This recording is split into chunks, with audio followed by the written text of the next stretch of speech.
Hi, I'm Michael Panzarella, and I'm Chief of Police here at the Emerald Isle Police Department, coming to you from the Point here in Emerald Isle. Ahead of beach driving season opening, I'd like to offer a few friendly tips. Please remember that your vehicles must be four-wheel drive.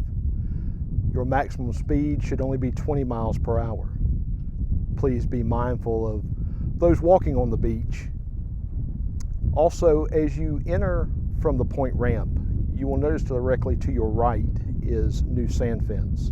We ask that you proceed directly straight ahead due to new dunes forming from our recent beach nourishment directly to the beach, and then decide which direction you may choose to go from there. Please remember that if you're going to use the Point ramp, please use the same direction coming back that you used to access the ramp.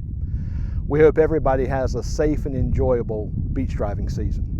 Beach driving permits are available either online or in person at the police department. Please be mindful that our permitting staff will be diligently working to process your permits, so please allow time for your permit to be processed.